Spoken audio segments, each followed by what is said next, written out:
لا قوة إلا بالله العلي العظيم. أعوذ بالله من الشيطان اللعين الرجيم. بسم الله الرحمن الرحيم. الحمد لله الذي هدانا لهذا وما كنا لنهتدي لولا أن هدانا الله.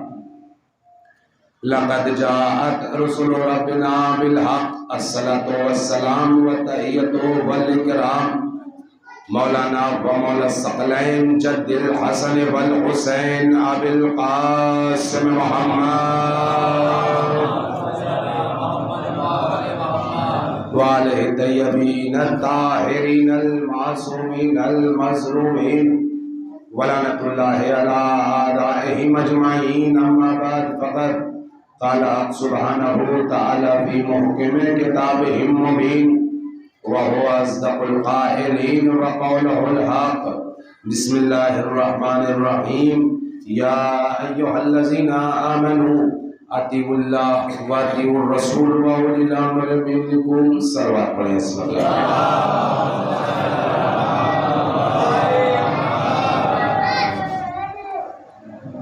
ایک بار اور جیتی جاگتی صلوات کے ساتھ.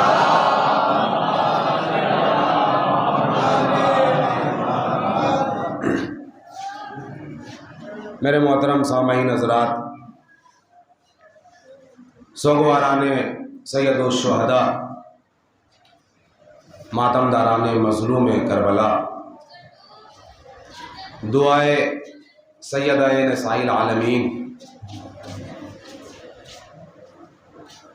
مسلسل آپ حضرات ذکر امام کر رہے ہیں. مولا سید الشہداء کا غم برپا کر رہے ہیں. عزاداری میں بڑھ چڑھ کر آپ لوگ حصہ لے رہے ہیں اور خواتین حضرات بھی بڑھ چڑھ کر عزاداری سید الشہداء میں حصہ لے رہی ہیں.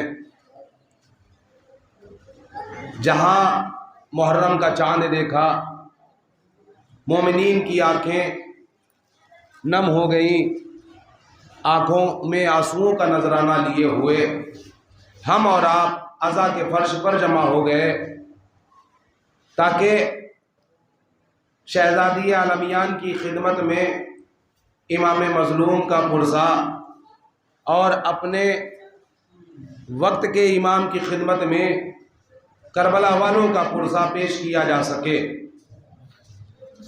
مسلسل ذکر سید الشہداء ہو رہا ہے، مسلسل ذکر امام ہو رہا ہے، اور جتنا بھی ذکر امام ہو رہا ہے برپا، جتنا بھی ہم عزاداری کر رہے ہیں، جتنا بھی امام کا تذکرہ کر رہے ہیں، اتنا ہی ہماری روح کو سکون ملتا چلا جا رہا ہے.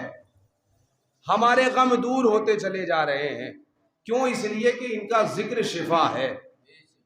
اور اس عزا کے فرش پر مومنین تو آتے ہی ہیں، خواتینیں تو آتی ہی ہیں، بچے آتے ہی ہیں، لیکن کچھ روحانی ہستیاں ایسی ہیں کہ جنہیں ہم دیکھ نہیں سکتے. شہزادی عالمیان آتی ہیں اور تنہا نہیں آتی، بلکہ ان کے ساتھ تمام حوریں ہوتی ہیں اور مخدرات عصمت و طہارت ہوتی ہیں، انبیاء اکرام ہوتے ہیں، فرشتے ہوتے ہیں. وہ فرشتے کیوں نہ آئے کہ جب امام علی مقام دنیا میں آئے تو دنیا میں آنے کے بعد چونکہ امام، یہ اس امام کا تذکرہ ہے کہ جس امام کے ذکر کی وجہ سے، جس امام کی عظیم قربانی کی وجہ سے دین اسلام زندہ ہے. یہ اس امام کا تذکرہ ہو رہا ہے کہ جس امام کی وجہ سے شریعت محمدی زندہ ہے. کیوں؟ اس لیے کہ ایک ناپاک طاقت، ایک ملعون طاقت، ایک نجس طاقت دین کے مقابلے میں ایسی اٹھی کہ جس نے یہ دعویٰ کیا کہ کوئی قرآن نہیں ہے، کوئی اللہ نہیں ہے، کوئی رسول نہیں ہے، اس نے رسالت کا انکار کیا، اس نے قرآن کا انکار کیا، اس نے توحید کا انکار کیا، اس نے اللہ کے بنائے ہوئے معصوم فرشتے کا انکار کیا، اس نے دین کا انکار کیا، اس نے کتاب کا انکار کیا۔ آپ کی توجہات میری طرف ہوں بھائی، ایک ناپاک طاقت، ایک ملعون طاقت، ایک نجس طاقت ایسی اٹھی دین کے مقابلے میں کہ جس نے ان دین کا انکار کیا کیا کہ کوئی قرآن نہیں ہے، کوئی شریعت نہیں ہے، کوئی وحدانیت نہیں ہے، کوئی رسالت نہیں ہے۔ یہ وہ چیزیں ہیں کہ اگر کوئی مسلمان ان میں سے کسی ایک میں بھی شک کر لے تو کافر ہو جائے۔ بھائی توجہ ہے، اگر کوئی مسلمان کلمہ پڑھنے والا، کلمہ گو، ان میں سے کسی ایک میں بھی شک کر لے تو وہ مسلمان نہ رہے، کافر ہو جائے۔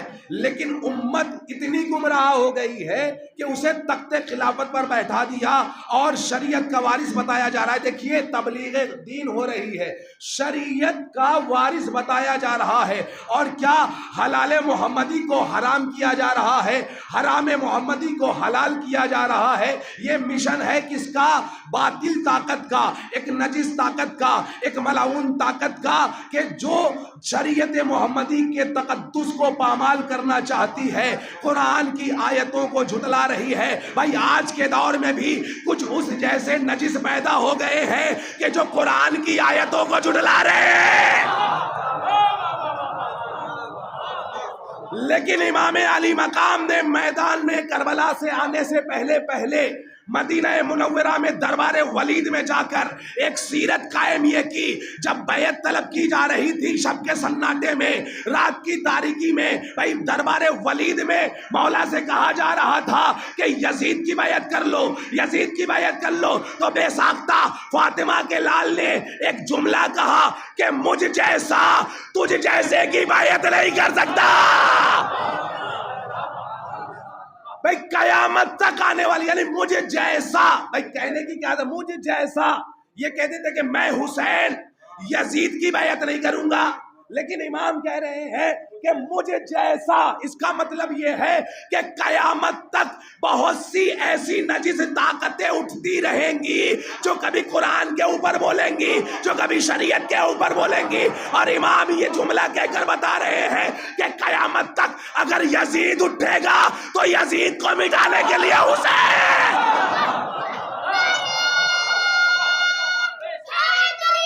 یا علی، بھائی اگر قیامت تک دین کو مٹانے کے لیے کوئی یزید آئے گا تو دین کو بچانے کے لیے حسین بھی آئے گا۔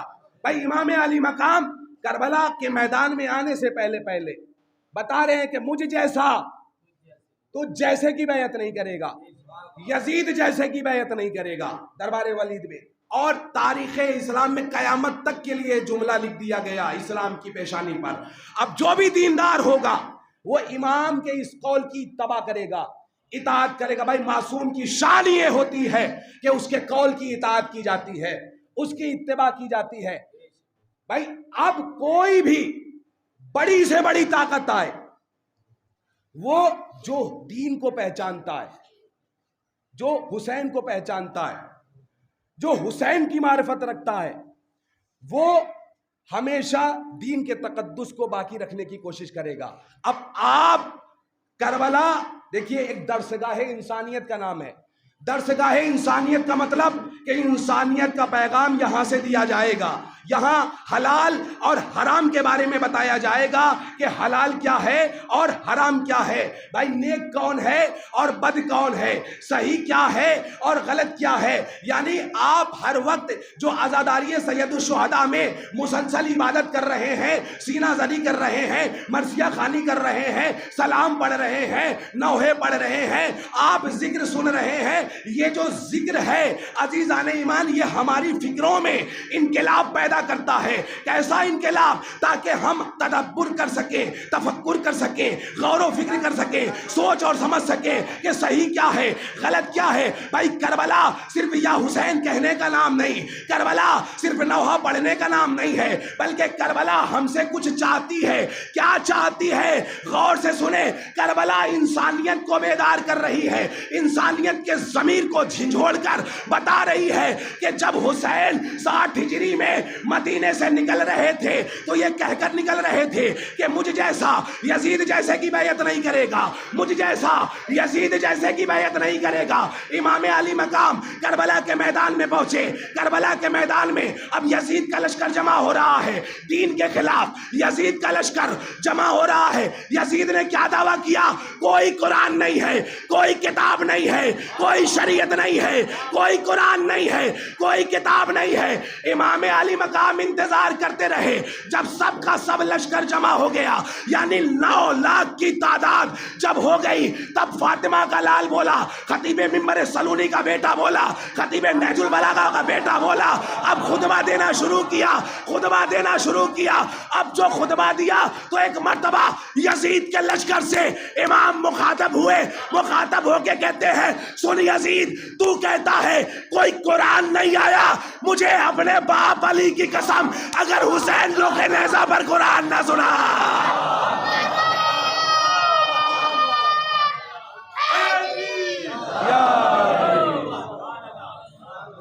تو کہتا ہے کوئی قرآن نہیں آیا تو مجھے اپنے باپ علی کی قسم اگر حسین کٹے ہوئے سر سے قرآن نہ سنائے، حسین قرآن کی تلاوت کر کے بتائے گا کہ کتاب حق ہے، دین حق ہے۔ اب کربلا ہم سے کیا چاہتی ہے؟ امام نے یہ کہا کہ مجھ جیسا یزید جیسے، یعنی ہر دور میں حسین جیسا پیدا ہوگا، مجھ جیسا یزید جیسے کی بیعت نہیں کرے گا، یعنی اب یزید جیسا، یعنی اب کربلا ہم سے کیا چاہتی ہے؟ کربلا پیغام انسانیت کا نام ہے، کربلا درسگاہ انسانیت کا نام ہے، کربلا حق اور باطل کو پہچانوانے کا ایک پلیٹ فارم ہے۔ کربلا ہم سے کچھ چاہتی ہے، کیا چاہتی ہے؟ بھائی توجہ رہے، کیا چاہتی ہے؟ تمام عزاداروں سے، تمام امت مسلمہ سے، تمام کلمہ گویوں سے، تمام حسینیوں سے کربلا یہ کہتی ہے کہ تم حیا علی العزا کی آواز سن کر، یعنی جس طرح سے حیا علی الفلاح آپ صدائے اذان میں سنتے ہیں اور اذان کی اس فقرے کو سن کر آپ مسجد کی طرف چلے جاتے ہیں کہ اللہ کی اطاعت کی جائے، اس کی عبادت کی جائے، ایسے ہی جب محرم کا چاند نمودار ہو تو حسینیت کے پرچم کو عام کیا جائے، حسینیت کے پیغام کو عام کیا جائے۔ کربلا کیا چاہتی ہے؟ کربلا یہ چاہتی ہے کہ آج کے دور میں اور ہر دور میں ہر حسینی کی ذمہ داری یہ ہے کہ حسین کے اس قول کی اطاعت کرتے ہوئے وہ اپنے اپنے دور میں دیکھے کہ اس کے دور میں یزید کون ہے۔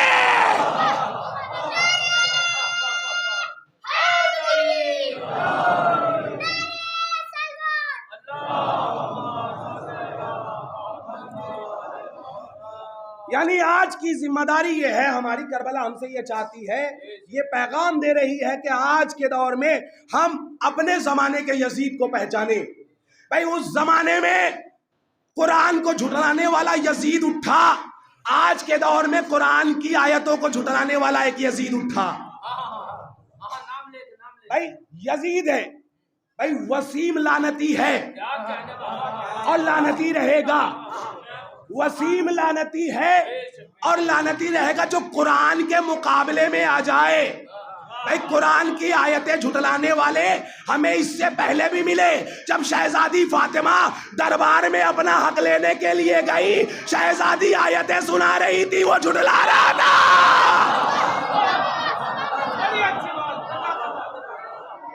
شہزادی آیتیں سنا رہی تھی اور وہ جھٹلا رہا تھا۔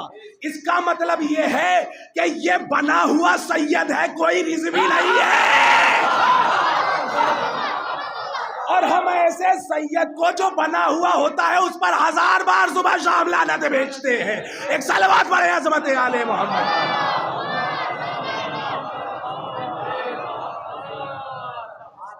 چونکہ جو فاطمہ کا خون ہوگا، جو سید زادہ ہوگا، جو حسین کے قبیلے سے تعلق رکھتا ہوگا، اس کی رگوں میں حسینیت زندہ ہوگی، اس کی رگوں میں کربلا زندہ ہوگی، وہ کربلا شناس ہوگا، وہ دین شناس ہوگا۔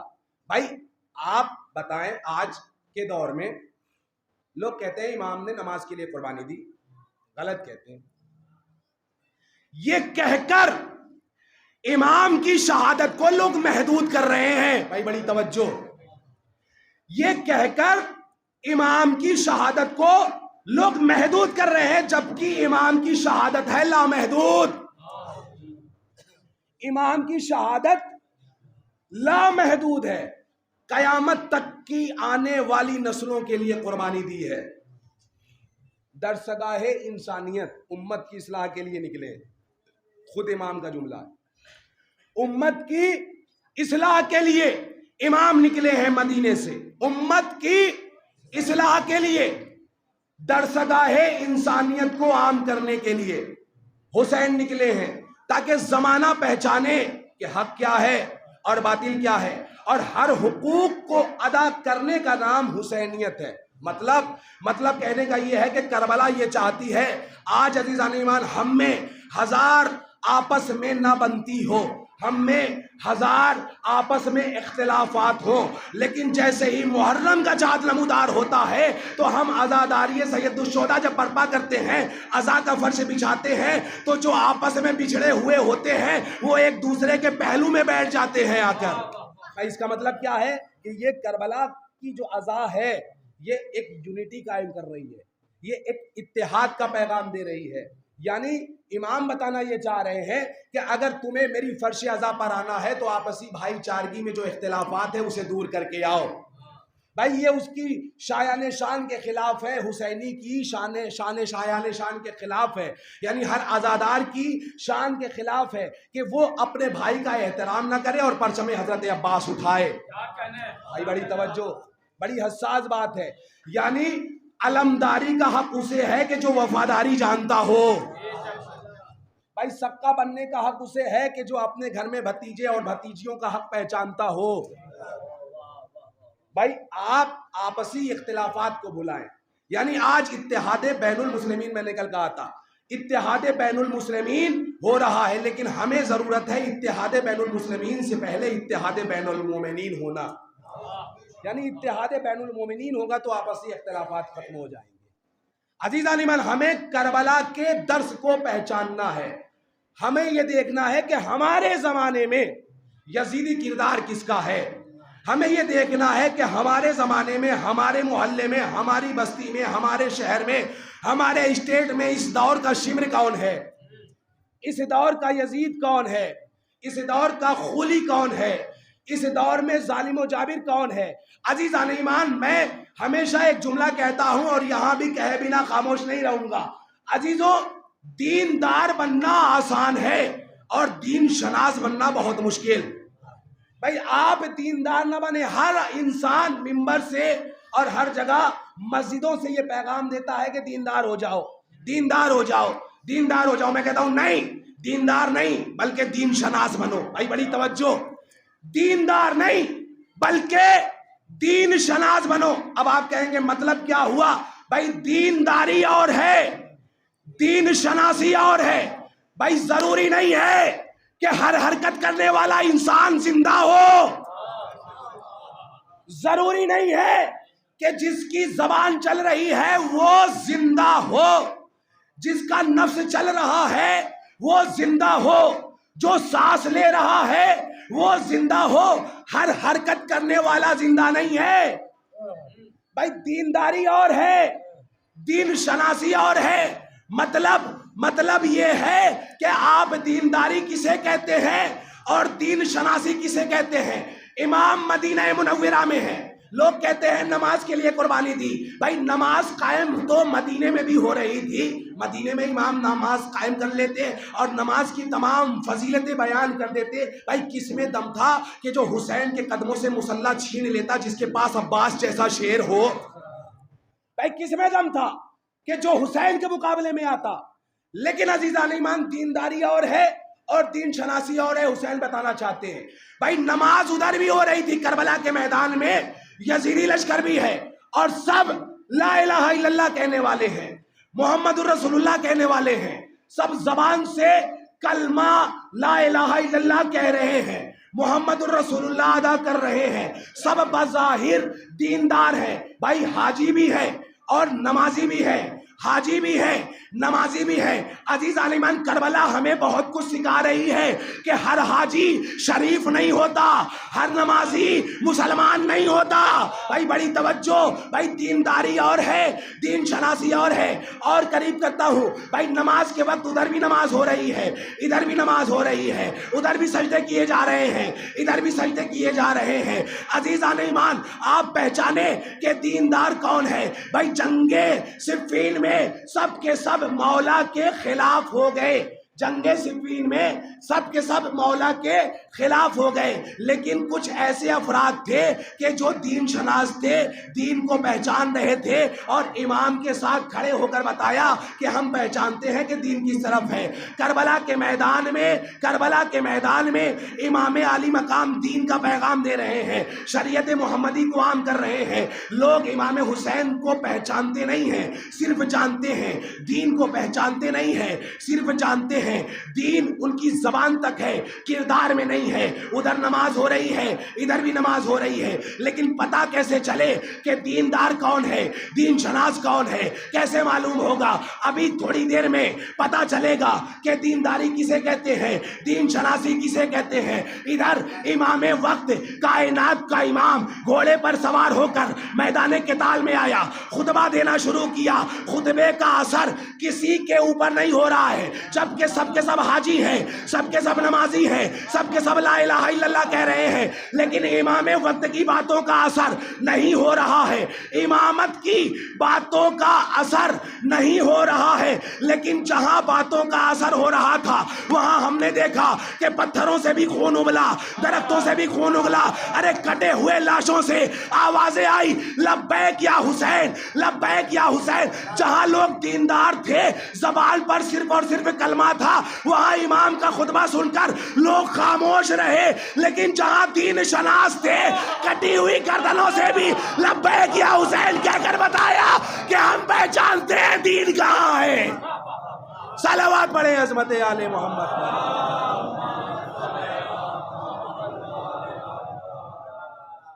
بھائی دینداری اور ہے اور دین شناسی اور ہے.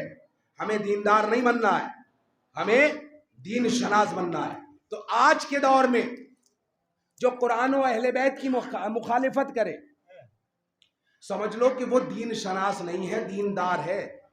جو کربلا میں حسین کے مخالف آئے تھے, یعنی انہی کا یہ حرام نطفہ ہے جو قرآن کی آیتوں کے خلاف بول رہا تھا اور بول رہا ہے, اور ابھی اس نے قرآن کی آیات کو نکال کر قرآن کو ادھر ادھر تقسیم بھی کرنے لگا ہے. مطلب دوسری کنٹریوں میں, دوسرے ملکوں میں, دوسرے ممالک میں اس کا ایک بہت بڑا بیچ ہے.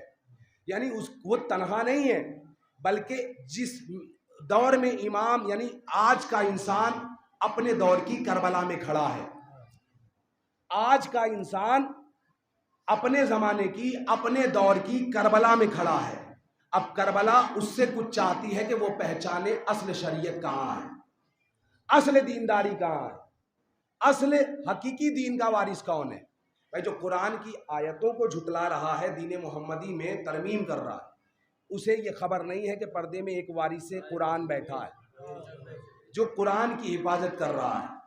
عزیزوں, امام علی مقام نے اپنی عظیم ترین قربانی سے دین محمدی کو ہمیشہ کے لیے زندہ کر دیا اور قیامت تک کے لیے زندہ رہے گا. آج 2 محرم ہو گئی, امام کربلا پہنچ گئے. عزیزوں, اگر ہمیں کربلا کو سمجھنا ہے تو کتاب کربلا کو سمجھنے سے پہلے ہمیں دیباچہ کربلا, مقدمہ کربلا کو سمجھنا ہوگا. مقدمہ کربلا کون؟ حضرت مسلم بن عقیل. حضرت مسلم بن عقیل کون ہے؟ عزیزان ایمان, حضرت عقیل کے فرزند ہیں کہ جنہیں دعاؤں میں مانگا گیا. یعنی جب حضرت عقیل نے دیکھا کہ میرا بھائی علی حسین کے لیے کربلا کے واسطے, حسین کے جو کام آئے, ایک بیٹا طلب کر رہا ہے نماز شب میں, تو عقیل کے دل میں بھی ایک تمنا ظاہر ہوئی کہ جس طرح سے علی عباس کو مانگ رہے ہیں, اسی طرح سے عقیل کے دل میں مسلم کی تمنا جاگی. علی کی تمنا کو عباس کہتے ہیں اور عقیل کی تمنا کو مسلم کہتے ہیں. یہ دیباچہ کربلا ہے.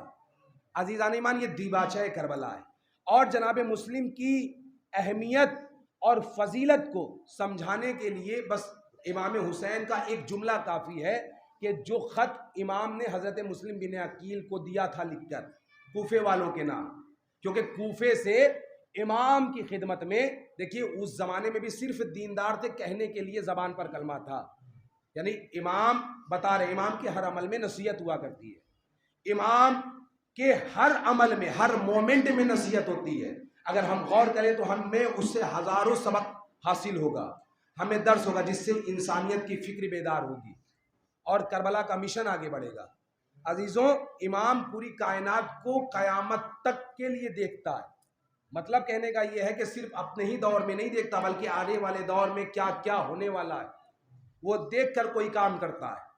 اب کیا کہہ کے بھیجا ہے جناب مسلم کو، اور امام علی مقام کی خدمت میں کتنے 1.25 لاکھ خط، کم از کم 30,000، زیادہ سے زیادہ 1.25 لاکھ کی تعداد بتائی جاتی ہے خطوط کی، جو اہل کوفہ نے امام علی مقام کی خدمت میں بھیجا ہے۔ اب جہاں اتنے سارے خطوط امام کی خدمت میں آئے ہیں تو امام کے اوپر یہ واجب ہو گیا کہ ان خطوط کا جواب دیا جائے۔ اگر امام خطوط کے جوابات نہ دیتے اور مسلم کو اپنا سفیر بنا کر کوفے میں نہ بھیجتے تو کل کو کائنات کہہ دیتی، کوفے والے کہہ دیتے ہم تو حسین کے ساتھ تھے لیکن حسین ہمیں کچھ نہیں سمجھتے تھے، کل کو لوگ کہہ سکتے تھے۔ لہٰذا اپنی حجت، جبکہ امام جانتے تھے کہ کیا ہونے والا ہے، اپنی حجت تمام کرنے کے لیے اپنا سفیر بنا کر، اپنا نائب بنا کر جناب مسلم بن عقیل کو کوفے بھیجا ہے۔ اور کیا لکھا ہے کہ قد ارسلت، خط کے ایک فقرہ ہے یہ خط کا امام کا، کہ قد ارسلت الیکم، میں تمہاری طرف اسے بھیج رہا ہوں کہ افضل اہل بیتی، کہ جو ہمارے اہل بیت میں افضل ہے، وثقتی، اور ہمارے اعتماد کی جگہ پر ہے، ہمارے بھروسے کی جگہ پر ہے، اور میں اسے اپنا نائب بنا کر بھیج رہا ہوں، اپنا سفیر بنا کر بھیج رہا ہوں، میں اسے بھیج رہا ہوں کہ جو ہمارے بھروسے کی جگہ پر ہے، ہمارے بھروسے کی جگہ پر ہے۔ آپ عظمت مسلم کو اس جملے سے سمجھیں کہ خدا کے اعتماد کو حسین کہتے ہیں اور حسین کے اعتماد کو مسلم کہتے ہیں۔ آپ ایسے سمجھیں بھائی، مسلم کے لیے کیا کہہ رہے ہیں کہ میں اسے اپنا نائب بنا کر بھیج رہا ہوں، اپنا سفیر بنا کر بھیج رہا ہوں، اپنا نائب بنا کر بھیج رہا ہوں۔ نائب کون بنا رہا ہے؟ امام وقت، کائنات کا امام، کہ جس کی اطاعت پوری کائنات کے اوپر واجب ہے، کہ جو انبیاء کا مشکل کشا ہوتا ہے، جو انبیاء کی مشکل کشائی کرتا ہے، فرشتوں کی مشکل کشائی کرتا ہے، جو پوری کائنات کا امام ہے، کہ جس کی اطاعت پوری کائنات کرتی ہے، وہ کہہ رہا ہے کہ میں مسلم کو اپنا نائب بنا کر بھیج رہا ہوں، اپنا سفیر بنا کر بھیج رہا ہوں، اپنا نمائندہ بنا کر بھیج رہا ہوں، پھر کہتا ہوں اپنا نائب بنا کر بھیج رہا ہوں۔ آپ کی توجہات درکار ہے بھائی، توجہ کا طالب ہوں، اپنا نائب بنا کر بھیج رہا ہوں۔ کون کہہ رہا ہے؟ امام وقت کہہ رہا ہے۔ اپنی موجودگی میں امام مسلم کو اپنا نائب بنا کر کوفے والوں کے طرف بھیج رہے ہیں، اہل کوفہ کی جانب بھیج رہے ہیں۔ اس کا مطلب یہ ہے کہ جو بھی مسلم کے ہاتھوں پر بیعت کی جائے گی وہ امام کے ہاتھوں پر بیعت کی جائے گی، وہ امام کی اطاعت کی جائے گی، وہ امام کی اتباع کی جائے گی۔ اب امام کائنات کو دیکھ رہے ہیں کہ آنے والے 1400 سال بعد، یعنی کربلا سے پہلے کی بات ہے، جب کربلا پہنچنے سے پہلے امام نے یہ خط لکھا تو امام کائنات کو دیکھ رہے تھے کہ آنے والے زمانے میں ایک فرقہ ایسا پیدا ہوگا کہ جو نائبین کا انکار کرے گا۔ بھائی بڑی توجہ، آپ کا ذہن پہنچا نہیں، کہ جو نائب امام کا انکار کرے گا۔ بھائی پردے میں کائنات کا امام موجود ہے، ہماری آنکھوں سے اوجھل ہے، پردے میں کائنات کا امام موجود موجود ہے، ہماری آنکھوں سے اوجل ہے، ہم اسے براہ راست دیکھ نہیں سکتے۔ کوفے والے امام حسین کو براہ راست دیکھ نہیں سکتے تھے، آج کے دور کے امام زمانہ کو براہ راست نہیں دیکھ سکتے، لہٰذا امام نے اپنا نائب معین کیا ہے، کنہیں؟ علماء حق کو مجتہدین کو مراجع اکرام کو اپنا نائب بنایا ہے۔ اس کا مطلب یہ ہے کہ جو امام کے نائب کی اتباع کرے گا وہ امام کی اتباع کرے گا، امام کی بیعت کرے گا، امام کی اتباع کرے گا۔ لہٰذا حضرت امام حسین نے مسلم کو یہ کہہ کر بھیجا کوفے والوں کے لیے کہ میں اپنا نائب بنا کر بھیج رہا ہوں۔ اس کا مطلب یہ ہے کہ نائبین کی تقلید کرنا امام کی سنت ہے، بدعت نہیں ہے۔ صلوات بڑے عظمت آل محمد پر۔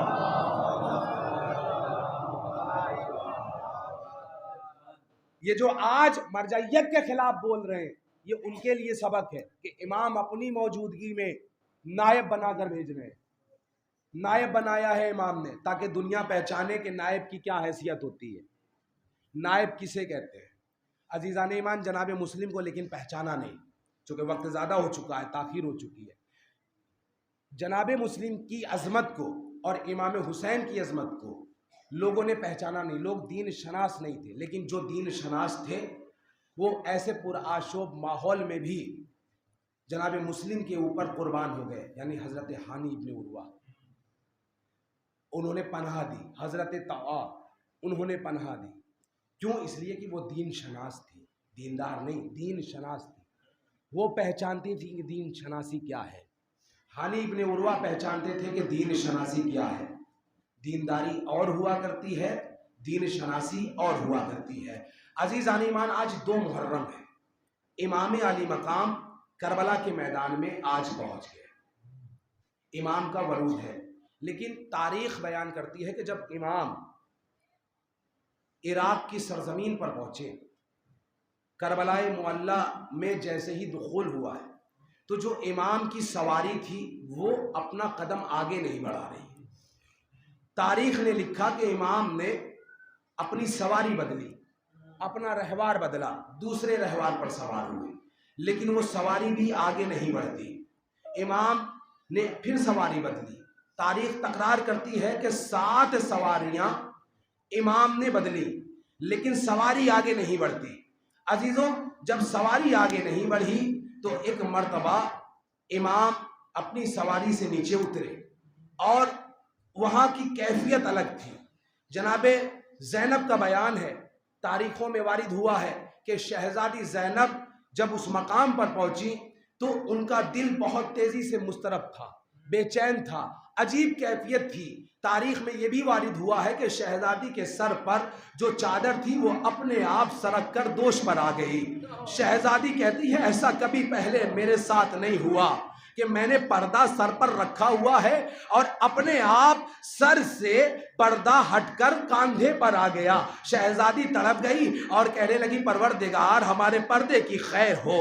عزیزوں، عجیب و غریب کیفیت تھی شہزادی زینب کی۔ ادھر امام علی مقام نے قبیلہ بنی اسد کو بلایا اور بلانے کے بعد ان کے بزرگوں سے سوالات کرنا شروع کیا کہ بتاؤ اس مقام کو کیا کہتے ہیں، اس جگہ کو کیا کہتے ہیں۔ تو کسی نے کہا کہ اس جگہ کو غازریہ کہتے ہیں، کسی نے کہا کہ اس جگہ کو شط فرات کہتے ہیں، خط فرات کہتے ہیں، کسی نے کہا کہ اس جگہ کو غازریہ کہتے ہیں، کسی نے کہا کہ اس جگہ کو ماریہ کہتے ہیں، کسی نے، اب عزیزان ایمان لوگ الگ الگ نام بتا رہے تھے، کسی نے کہا کہ اس کو نینوا بھی کہا جاتا ہے، کسی نے کہا کہ اس کو ارض بلا بھی کہا جاتا ہے، امام نے کہا کوئی اور بھی نام ہے۔ اب اس قبیلے میں جو سب سے بزرگ تھا اسے بلایا گیا، امام نے سوال کیا امام کو معلوم ہے کہ یہ کون سی جگہ ہے، لیکن لوگوں کو معلوم ہو جائے کہ یہ کون سی جگہ ہے، لوگ پہچان سکیں کہ کربلا کیا ہے، کربلا کون سی زمین ہے، لہٰذا امام تکرار کر رہے ہیں۔ سب سے بزرگ جو تھا اس سے سوال کیا کہ تم بتاؤ کیا اس زمین کو کچھ اور بھی کہا جاتا ہے؟ تو ایک مرتبہ اس کی آنکھوں میں آنسو آیا، کہا نہ پوچھئے، یہ زمین کسی بھی پیغمبر کو راس نہیں آئی ہے، یہ زمین کسی بھی سید کو راس نہیں آئی ہے، ارے یہ زمین بنجر ہے، اس زمین پر جو بھی آیا ہے وہ مصیبت میں گرفتار ہوا ہے، اس کے اوپر آفت آئی ہے۔ ایک مرتبہ امام کہتے ہیں بتاؤ تو صحیح کہ اس زمین زمین کو کہتے کیا ہے؟ تو ایک مرتبہ وہ کہتا ہے کہ اس زمین کا ایک اور نام ہے کہ جسے کرب و بلا کہا جاتا ہے۔ اللہ اکبر! آپ کی آوازیں گریہ بلند ہو گئی، کربلا کا نام سنتے ہی آپ کی آنکھیں نم ہو گئی۔ خدا آپ کو کوئی غم نہ دے سوائے غم سید الشہداء کے، رونے کے لیے جمع ہوئے ہیں۔ عزیزان ایمان، جیسے ہی کربلا کا نام آیا، عزیزو ادھر زینب کی عجب کیفیت ہے، اصحاب کی عجب کیفیت ہے، لیکن تاریخ ایک جملہ اور لکھتی ہے کہ آقا عباس کی عجب کیفیت تھی۔ یعنی جہاں لوگ مضطرب تھے، جہاں لوگ بے چین تھے،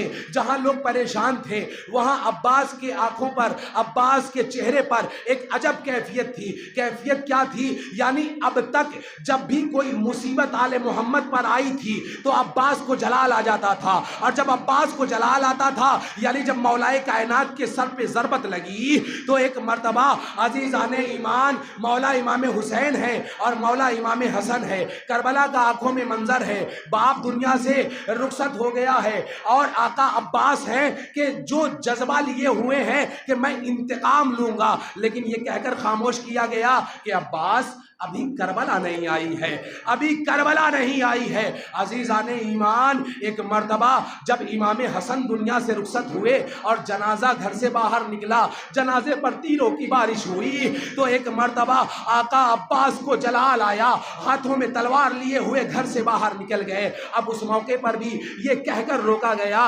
عباس ابھی کربلا نہیں آئی ہے، عباس ابھی صبر کی منزل ہے۔ اب عزیزان ایمان، جب بھی کبھی ایسا موقع آیا ہے دربار ولید میں، جب امام کے ساتھ گستاخی کی گئی، سر کاٹنے کی بات کی گئی، تو عباس کو جلال آیا۔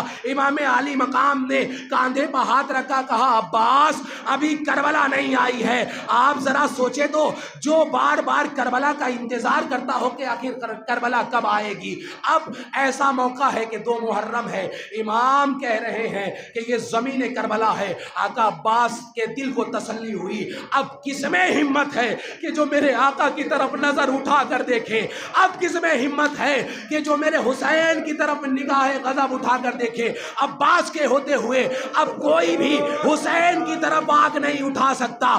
عباس کے دل میں جو تمنا تھی آج پوری ہو جائے گی، جو حسرت ابھی ہوئی تھی عباس یہ دیکھ رہے تھے کہ جو حسرت ہے وہ پوری ہو جائے گی، میں کربلا میں ہوں۔ عزیز و تاریخ نے لکھا کہ امام عالی مقام نے، یعنی امام مظلوم کربلا نے جیسے ہی سنا کہ اس زمین کو کربلا کہا جاتا ہے تو وہاں کی خاک کو ہاتھوں میں لیا، ہاتھوں میں خاک کو لینا تھا کہ ناک کے پاس لے گئے اور سونگھا۔ اب جو اس میں سے بو آئی تو خون بنی ہاشم کی بو آئی، خون حسین کی بو آئی۔ اب جیسے ہی خون کی بو آئی، ایک مرتبہ زینب کی طرف حسین نے نظر کی، آواز دی انا للہ و انا الیہ راجعون۔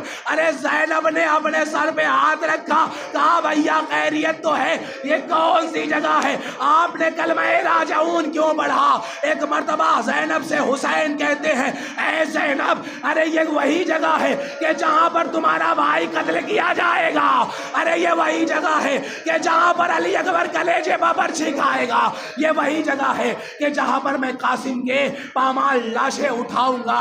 عزیزان ایمان، شہزادی زینب عالمیان گریہ اوزاری کر رہی ہیں، بیویاں گریہ اوزاری کر رہی ہے کہ ایک مرتبہ کسی بی بی کے رونے کی آواز شہزادی کے کانوں سے ٹکرائی۔ اب جو شہزادی کے کانوں سے رونے کی آواز ٹکرائی ہے تو ایک مرتبہ زینب نے سوال کیا ہے، بھیا یہ کیسی عجیب و غریب آواز ہے کہ جو بار بار میرے کانوں سے آ کے ٹکراتی ہے؟ ہائے میرا حسین، ہائے میرا پیاسا حسین، ہائے میرا مظلوم حسین۔ ایک مرتبہ حسین کی آنکھوں سے آنسو جاری ہوئے، کہا بہن تو نے نہ پہچانا، ارے یہ میری اجڑی ہوئی ماں فاطمہ ہے، ماں نے وعدہ کیا ہے کہ میں کربلا پہلے پہنچوں گی، تو بعد میں پہنچے گا۔ اللہ اکبر! اب سب سے پہلا کام کیا گیا کہ زمین کربلا کو خریدا گیا، حضرت علی اکبر کے نام رجسٹری کی گئی، شہزادی زینب نے اور امام حسین نے مل کر زمین کربلا کو خریدا۔